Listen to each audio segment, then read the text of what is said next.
मेरा नाम है अंकित। कहानियाँ सुनाता हूँ। दोस्तों, मैं आज आपको एक कहानी सुनाने जा रहा हूँ जिसका नाम है शिमवा और पनवा।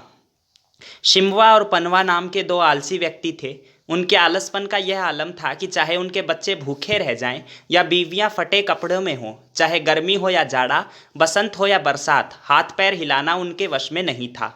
वे तो बस अपना हुक्का गुड़गुड़ाते और लंबी लंबी डींगे हाँकते। यह कहना बहुत मुश्किल था कि उनमें बड़ा जोगी कौन है। अगर इस पेशे से वे अपनी जीविका चला पाते तो अमर बनते उन्हें देर न लगती। जाड़े की एक सुबह थी। हमेशा की तरह शिमवा चमकती धूप में लकड़ी के एक लट्ठे की तरह पड़ा था। वहीं गांव के लोग अपने काम पर लग चुके थे। दुनिया और लोगों की चिंता से दूर थोड़ी देर में पनवा भी टहलता आ पहुंचा। अपने मित्र को चमचमाती धूप का आनंद उठाते देखकर उसने कहा, शिमवा, तुम कितने तंदुरुस्त दिखते हो। काश मैं भी तुम्हारे जैसा होता। मेरे मित्र, कैसे तुम इतने स्वस्थ और गोलमटोल हो। तुम्हारे गालों पर कितनी चमक है। तुमने कभी काम नहीं किया और ना ही 2 रुपए कमाने की कोशिश की, और मैंने तुम्हें गांव में कहीं समारोह में शामिल होते भी नहीं देखा है। क्या मैं जान सकता हूँ कि तुम क्या खाते हो जिससे ऐसे दिखते हो? अब मुझे देख लो। दुनिया में मुझे किसी चीज़ की कमी नहीं है, मगर मैं कितना भी बढ़िया भोजन क्यों ना कर लूँ, मेरे चेहरे में हड्डियाँ ही हड्डियाँ दिखती हैं और मैं भूखा। शिमवा ने अपना हुक्का गुड़गुड़ाया और बोला, मित्र, तुम ठीक कहते हो। मैं इतना समर्थ नहीं कि बढ़िया भोजन कर सकूं। अगर मैं दिन में 2 रोटियों का भी जुगाड़ कर पाऊं तो अपने को भाग्यवान समझूं। मेरी तुलना में मेरे पिताजी ने बड़े आराम से अपना जीवन बिताया। उनके पास गाय भैंसों से भरा एक तबेला था। उनसे इतना दूध मिलता था कि पूछो मत। मेरी माँ तो सारा दिन घी निकालती रहती थी, और घी भी इतना निकलता था कि उससे घर में रखना मुश्किल हो जाता। पिताजी बर्तनों के बर्तन घी एक ही दिन में पी जाते थे। मैं उन्हें धन्यवाद देता हूँ कि उन्होंने अपने जीवन में इतना घी पिया कि फिर मुझे घी की ज़रूरत नहीं पड़ी। मगर क्या तुम मुझे एक बात बता सकते हो मेरे मित्र? तुम्हारे पास तो बहुत ज़मीन और बगीचे हैं। आखिर इतनी ज़मीन पर तुम खेती कैसे करते हो और इतने बेफिक्री से कैसे रह पाते हो?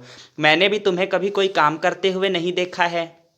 पनवा ने मुस्कुराते हुए सिर खुजाया। सच्ची बात तो यह है कि उसके पास जमीन के 2 छोटे टुकड़े थे जिसे शायद ही उसने कभी जोता होगा।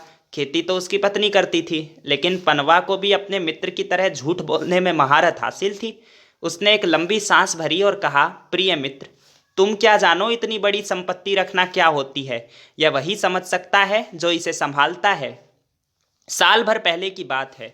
बुआई करने के लिए मुझे एक खेत तैयार करना था। मैं खेत खोदता गया और तब तक रुई की तरह नरम हो गया, तब तक खोदता ही रहा। हाँ, उसके बाद मेरे साथ जो हाल हुआ वह तुम्हें बाद में पता चलेगा। खेत में मैंने गैथ कहानी रोककर मैं आपको बता दूं कि गैथ एक तरह के सेम के बीज की तरह का होता है। दोस्तों, आइए कहानी आगे सुनते हैं। गैथ के बीज डाले।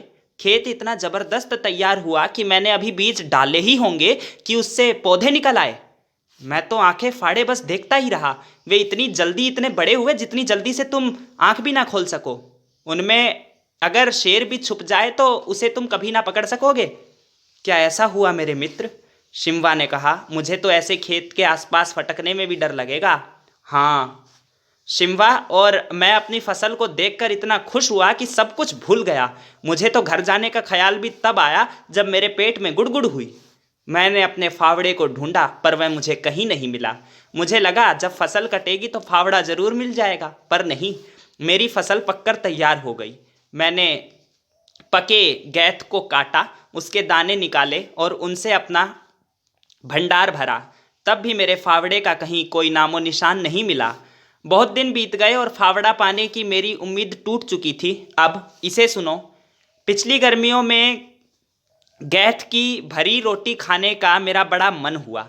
अपने भंडार से मैंने थोड़ी गैथ निकाली, उन्हें पानी में फुलाया, पत्थर पर पीसा और फिर इसे भरकर रोटियां बनाई। सोचो जरा क्या हुआ होगा।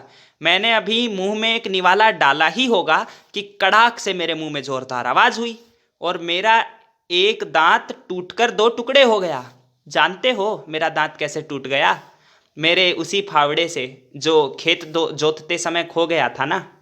मेरे में मुंह में यह टूटा दांत देख रहे हो ना, यह उसी फावड़े से टूटा है। शिम्बा उठा और बड़े दुख के साथ उसका दांत देखने लगा। मेरे बेचारे मित्र, यह तो सच में बड़ा नुकसान हो गया। जमीन खोदते खोदते तुमने अपना फावड़ा इतना घिस दिया कि तुम उसे ढूंढ ही नहीं पाए, और देखो मिला भी कैसे कि तुम्हारा दांत तोड़ गया। तुम सच कहते हो, संपत्ति संभालना कोई खेल नहीं है। तभी मैं कहता हूँ कि काम नहीं करना ही हमेशा अच्छा होता है। फिर भी तुम मेरी तरह भाग्यशाली नहीं हो। काश तुम्हारे पिता ने खूब घी पिया होता कि तुम्हें भी उसका कुछ लाभ मिल पाता। दोस्तों, उम्मीद करता हूँ ये कहानी आपको पसंद आई होगी। बस इतनी सी थी ये कहानी।